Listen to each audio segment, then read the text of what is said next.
value of mental health. Many of these young men have been raised in a media society that has talked about mental health in ways that 5, 10, 15 years ago they never did. My kids will talk to me about mental health issues in ways that I didn't know to talk to my parents about mental health issues. I think the question with our young people is about hope. Because hope is what gives me the ability to say this is not the end for me. My grandfather committed suicide when I was 7 years old. Moved from Columbus, Georgia to Cleveland, Ohio when the Ford plants opened. Was a mechanic. Went blind in his early 60s. And as a result, was isolated. Men as they get older are less and less social. Women as they get older are more and more social. When we isolate ourselves, whether it's as older men who just sit in the house and watch TV or sit on the porch, or whether we isolate ourselves as young men, separating from friends, and then isolated even at school or in social media, the isolation is what puts us in a place to reduce hope. And so whether we're young brothers or whether we're not so young brothers, we need to surround ourselves with people not who are the hypest folks. We need to surround ourselves with people that get a glimpse of how dope we're supposed to be. Because when you're surrounded with people that have a glimpse of how dope you're supposed to be, when you're at your worst place, they remind you. They give you a kind word, they hug you.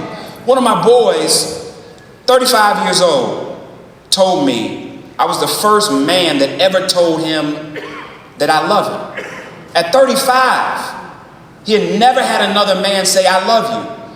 And he was twisted because I ain't say no homo afterwards. So, no, that's not even funny. So at 35 years old, as a black man who had never had another man say, I love you, he was still confused when I didn't qualify it with no homo. All of that's dysfunctional. And so clearly there's an issue with us as men where we got to do a better job of loving each other without having to qualify it.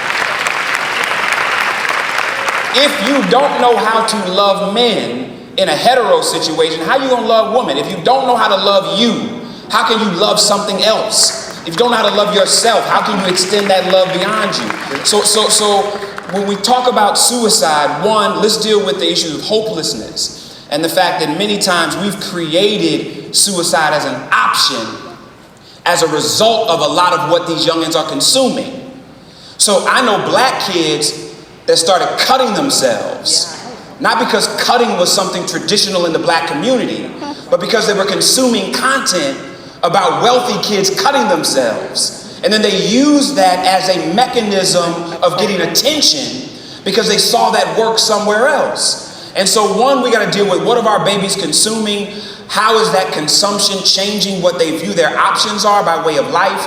How are we dealing with counseling amongst young people? How are we helping them surround themselves with young people that love them and affirm them for who they actually are versus the worst things that they are trying to make themselves be? And then as older brothers, we can't isolate ourselves. You got to remain connected because the moment we are isolated, we run the risk. We die earlier because we isolate ourselves. Not just suicide, we die earlier because we isolate ourselves. We get sicker earlier because we don't have the human connection to have our bodies fight the way that they need to.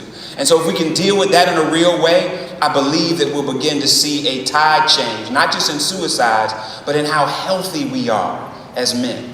Dr. Bray, how is